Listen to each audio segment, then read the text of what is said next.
Samsung M47 5G அப்படின்ற midrange ஃபோனை launch பண்ணியிருக்காங்க.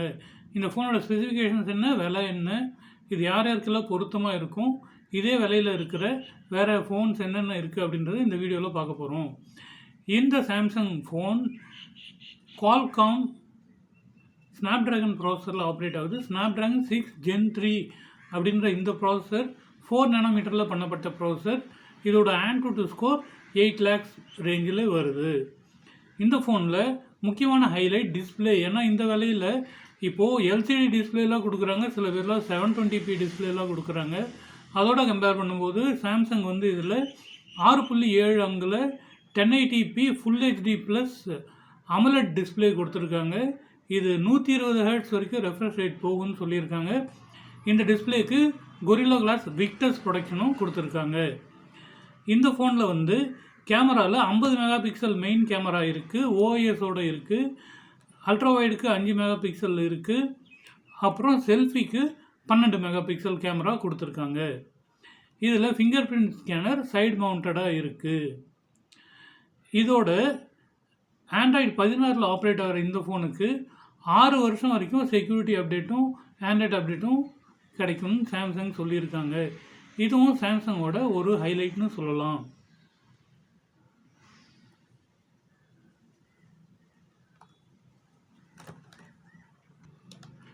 இதில் AMOLED ஸ்க்ரீன் இருந்தாலும் ஸ்பீக்கர் வந்து சிங்கிள் ஸ்பீக்கர் தான் கொடுத்துருக்காங்க. ஃபிங்கர் பிரிண்ட் ஸ்கேனர் சைடு மவுண்டடாக இருக்குது. இந்த ஃபோனில் 6000 mAh பேட்டரி கொடுத்துருக்காங்க. இது 45 watts வரைக்கும் ஃபாஸ்ட் சார்ஜிங் பண்ண முடியும். இது சாம்சங் ஃபோன்றதால ஆப்வியஸ்லி வந்து சார்ஜர் இருக்காது, சார்ஜர் தனியாக தான் வாங்கிக்கணும். இதோட ரேம் வேரியன்ட் பார்க்கும்போது இதில் 6GB ரேம் 128GB ஸ்டோரேஜோட விலை 26,000 வருது.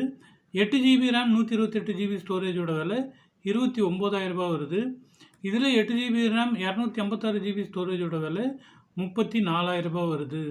இப்போ இந்த ரேம் அண்ட் ஸ்டோரேஜ் விலை அதிகமாக இருக்கிறதால எல்லா ஃபோன்ஸும் விலை அதிகமாக இருக்க மாதிரி இதுலேயும் வந்து விலை அதிகமாக தான் ஆகிருக்கு.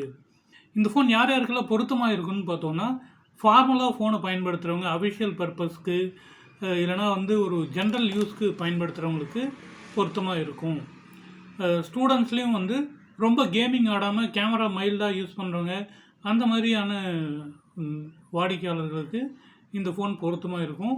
ஓரளவுக்கு சீனியர் சிட்டிசன்ஸ், ஒரு 2-3 ஆப்ஸ் மட்டும் ரேண்டமாக பயன்படுத்துகிறவங்க, அந்த மாதிரி இருக்கவங்களுக்கும் இந்த ஃபோன் பொருத்தமாக இருக்கும்.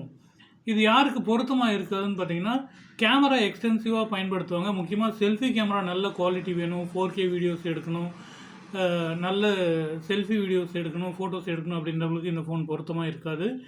கேமிங் ஆடணும்னு நினைக்கிறவங்களுக்கும் இந்த ஃபோன் பொருத்தமாக இருக்காது. கூட வந்து 2,000 ரூபாயிலேருந்து 5,000 ரூபாய் வரைக்கும் போட்டாக்க கேமிங் சென்ட்ரிக்காக இருக்கிற ஃபோன்ஸ் எல்லாம் கூட கிடைக்கும். இதே விலையில் இருக்கிற ரீசெண்டாக லான்ச் ஆன ஃபோன்ஸ் அப்படின்னு பார்க்கும்போது மோட்டரோலாவோட G77 பவர் இருக்குது. அப்புறம் OnePlusோட புதுசாக வந்திருக்கிற N சீரீஸில் OnePlus N6 இருக்குது.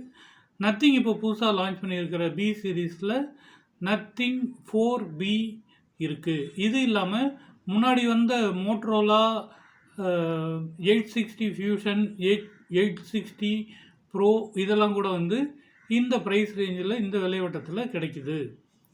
இதெல்லாம் கன்சிடர் பண்ணிவிட்டு நீங்கள் ஃபோன் வாங்குறத பற்றி முடிவெடுக்கலாம். நான் பாசரவணன், இது மொபைல் அனலிஸ்ட் தமிழ். ஆசைக்கு அறிந்து கொள்வோம், தேவைக்கு வாங்குவோம்.